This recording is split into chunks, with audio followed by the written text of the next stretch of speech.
ಆ ಕದ್ದಿರೋರು ಏನು ಮಾಡಿದ್ದಾರೆ, ಯಾವುದೋ ಒಂದು ಕೇಸ್ ಬಂದಾಗ ಕದ್ದಿದ್ದು ಇರಲಿ ಸ್ವಲ್ಪ ದಿವಸ ಅಂದರೆ ಬೇರೆ ಕಡೆ ಇಟ್ಟಿರ್ತಾರೆ, ಅಲ್ಲಿ ಗಮನ ಹೋಗಬಾರ್ದು ಅಂತ. ಅಲ್ಲಿ ಸ್ವಲ್ಪ ದಿವಸ ನೋಡಿಲ್ಲ, ಅಲ್ಲಿಂದ ಅಲ್ಲಿಗೆ ಹಿಂಗೆ ಇರ್ತಾರೆ, ಕಳ್ಳರು ಇರ್ತಾರಲ್ಲ ಒಂದೊಂದು ಥರ ಗ್ಯಾಂಗು. ಸೊ ಎರಡನೇ ಮನೆ ಇರ್ತಕ್ಕಂಥ ಒಂದು ವಸ್ತುನ ನಾವು ಅಲ್ಲಿ ನೋಡಿದಾಗ ನಿಮ್ಮ ಮನೆಯ ಸೌತ್ ವೆಸ್ಟ್ ಅಂತಂದರೆ ಅದೇನಂತಾರೆ, ಇದು ನೈಋತ್ಯದಲ್ಲೇ ನಾವು ಇಟ್ಟಿದ್ದೀವಿ ನೀವು, ಅಂದರೆ ಬೀರು ಗೀರು ಇಟ್ಟಿರ್ತಾರೆ. ದೇವ್ರ ಮನೆ ಮುಂದೆ ಇಟ್ಟಿದ್ದೆ. ಹಾಂ, ತಗೊಂಡೋಗಿ ಲಾಸ್ಟಲ್ಲಿ ನೈಋತ್ಯದಲ್ಲ ಇಟ್ಟಿದ್ದು. ರಾಹು ಅಂದರೆ ನೈಋತ್ಯದಲ್ಲಿ ಒಂದು ಕರಿ ಉದ್ದಿನ ಕಾಳು ಚೆಲ್ಲಿ, ಓಕೆ, ಚೆಲ್ಬಿಟ್ಟು ಒಂದು ದಿವಸ ಬಿಡಿ. ಎಲ್ಲರೂ ಒಂದು ಕಡೆ ಅಲ್ಲಿ ಚೆಲ್ಲಿ, ಅಲ್ಲಿ ಎಲ್ಲರೂ ನೈಋತ್ಯದಲ್ಲಿ ಒಂದು ಸ್ವಲ್ಪ ಒಂದು ಇಡೀ ಚೆಲ್ಲಿಯಲ್ಲಿ ಅಲ್ಲೇ ಬಿಡಿ ಒಂದು ದಿವಸ. ನೆಕ್ಸ್ಟ್ ಡೇ ಅದನ್ನು ಗುಡಿಸಿ, ಇದನ್ನು 3 ದಿವಸ ಮಾಡಿ. ಓಕೆ, ನಿಮಗೆ ಒಂದು ಹೆಲ್ಪ್ ಆಗ್ತಕ್ಕಂಥದ್ದು ತೋರಿಸುತ್ತೆ. ಒಳ್ಳೆಯದಾಗಲಿ. ಧನ್ಯವಾದಗಳು ಕರೆ ಮಾಡಿದ್ದಕ್ಕಾಗಿ. ಮತ್ತೊಬ್ರು ಕಾಲರ್ ರೆಡಿ ಇದ್ದಾರೆ. ಹಲೋ, ನಮಸ್ತೆ. ಮೇಡಮ್ ನಮಸ್ತೆ. ಯಾರ ಬಗ್ಗೆ ತಿಳ್ಕೊಬೇಕಿತ್ತು? ನಮ್ಮ ಮಗನ ಬಗ್ಗೆ ಕೇಳಬೇಕಾಗಿತ್ತು.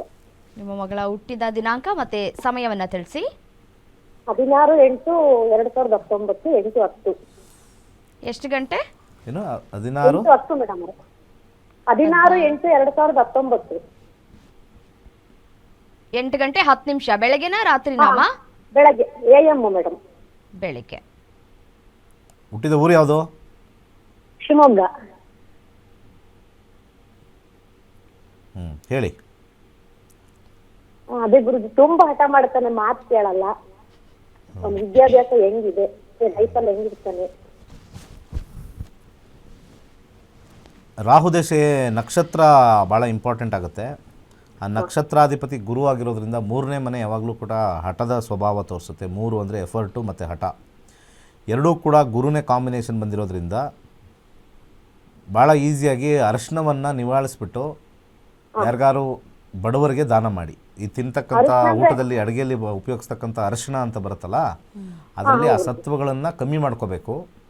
ಅದನ್ನು ಮಾಡಿಕೊಂಡು ಇದು ಮಾಡಿ. ಹಾಗೆ ಇಲ್ಲಿ ಸಮಾಧಾನವಾಗಿರಬೇಕಾಗಿರ್ತಕ್ಕಂಥ ಒಂದು ಶನಿ ಕರಿ ದಾರವನ್ನು ಬಲಗೈ ಅಥವಾ ಎಡಗಾಲಿಗೆ ಕಟ್ಟಿ ಸಮಾಧಾನ 2-3 ತಿಂಗಳಲ್ಲಿ ನೀವು ಇದರಲ್ಲಿ 100% ನಿಮಗೆ ರಿಸಲ್ಟ್ ಸಿಗುತ್ತೆ. ಒಳ್ಳೆಯದಾಗಲಿ. ಧನ್ಯವಾದಗಳು ಕರೆ ಮಾಡಿದ್ದಕ್ಕಾಗಿ. ಮತ್ತೊಬ್ರು ಕಾಲರ್ ರೆಡಿ ಇದ್ದಾರೆ. ಹಲೋ, ನಮಸ್ತೆ. ನಮಸ್ತೆ ಮೇಡಮ್. ನಮಸ್ತೆ. ಯಾರ ಬಗ್ಗೆ ತಿಳ್ಕೊಬೇಕಾಗಿತ್ತು ಸರ್? ನನ್ನ ಮಗನ ಬಗ್ಗೆ ತಿಳ್ಕೊಬೇಕಾಗಿತ್ತು ಮೇಡಮ್. ನಿಮ್ಮ ಮಗನ ಹುಟ್ಟಿದ ದಿನಾಂಕ ಮತ್ತೆ ಸಮಯವನ್ನ ತಿಳಿಸಿ. 21/7/1988 ಮಧ್ಯಾಹ್ನ 1:52 ಬೆಂಗಳೂರಲ್ಲಿ ಜನನ. ಓಕೆ, ಗುರೂಜಿ ಇದ್ದಾರೆ, ಮಾತಾಡಿ. ರಾಶಿ ಕನ್ಯಾ ರಾಶಿ, ಚಿತ್ತಾ ನಕ್ಷತ್ರ. ಹೌದು. ಗುರುದಶ ಮುಗಿತಾ ಇದೆ. 2027ಕ್ಕೆ ಮುಗಿದೋಗುತ್ತೆ. 16 ವರ್ಷದ ಗುರುದಶ. ಹೌದು. ಅದಾದ ನಂತರ ಶನಿ ಕರಿಯರಲ್ಲಿ ತುಂಬ ಚೆನ್ನಾಗಿದೆ. ಪ್ರಶ್ನೆ ಏನಿದೆ? ಪ್ರಶ್ನೆ ಬಂದು, ಅವನು ಸಾಫ್ಟ್ವೇರ್ ಇಂಜಿನಿಯರ್, ಜರ್ಮನಿಗೆ ಹೋದ, ಕೆಲಸ ಸಿಗುತ್ತೆ ಅಂತ. ಅಲ್ಲಿ ಲ್ಯಾಂಗ್ವೇಜ್ ಪ್ರಾಬ್ಲಮ್ ಇಂದ ಕೆಲಸ ಸಿಗಲಿಲ್ಲ. ಈಗ ಒಂದು ಶೇರ್ ಮಾರ್ಕೆಟ್ ಅಲ್ಲಿ trying to play and getting small amount. ಈ ಗುರುದೇಶ ಟೋಟಲಿ ಫೇಲ್ಯೂರು. ಈ ಶನಿ ದೇಶ 3ನೇ ಮನೆ ಇರೋದ್ರಿಂದ ಶೇರ್ ಮಾರ್ಕೆಟ್ಗೆ ಹೆಲ್ಪ್ ಆಗತ್ತಾ ಅಂತ. ನಿಮಗೆ ಜ್ಯೋತಿಷ್ಯ ಗೊತ್ತಿಲ್ಲ ಅಂತ ಚೆನ್ನಾಗಿ ಅರ್ಥ ಆಗುತ್ತೆ. ನಿಮ್ಗೆ ಏನೂ ಗೊತ್ತಿಲ್ಲ ಜ್ಯೋತಿಷ್ಯ. ಸುಮ್ಮನೆ ಈ ಪರಾಶರ ಸಿಸ್ಟಮಲ್ಲೆಲ್ಲ ಬರಬೇಡಿ ಸರ್. ನಿಮಗೆ ಅಲ್ಪ ಜ್ಞಾನ ಇದೆ. ನಿಮ್ಗೆ ವಯಸ್ಸಾಗಿರ್ಬೋದು, ವೇಸ್ಟ್ ನೀವು ಜ್ಯೋತಿಷ್ಯ ಕಲ್ತಿರೋದು. ಶನಿ 2ನೇ ಮನೇಲಿದೆ. ನೀವು ಜ್ಯೋತಿಷ್ಯ ಕಲ್ತಾಗ ಭಾವಚಲಿತ ಅಂತ ಹೋಗ್ಬಿಟ್ಟು ಗೂಗಲ್ ಮಾಡಿ. Do you know what is ಭಾವಚಲಿತ? 3ನೇ ಮನೆ ಅಂತ ಹೇಳಿದ್ರು, ಜಾತಕ ಬರ್ಸ್ಕೊಂಡ್ಬಂದವಲ್ಲ, ಅದಕ್ಕೆ ಮತ್ತೆ ನೀವು ಯಾಕೆ ಹೇಳ್ತಾ ಇದ್ದೀರಿ? ನಿಮ್ಗೆ ಗೊತ್ತಿಲ್ಲದೆ? ನನ್ಗೆ ಗೊತ್ತಿಲ್ಲ ಅಂತೇಳಿ ಯಾರೋ ಹೇಳಿದ್ದು ಯಾಕೆ ಹೇಳ್ತಾರೆ? 2ನೇ ಮನೇಲಿರೋದು ಶನಿ.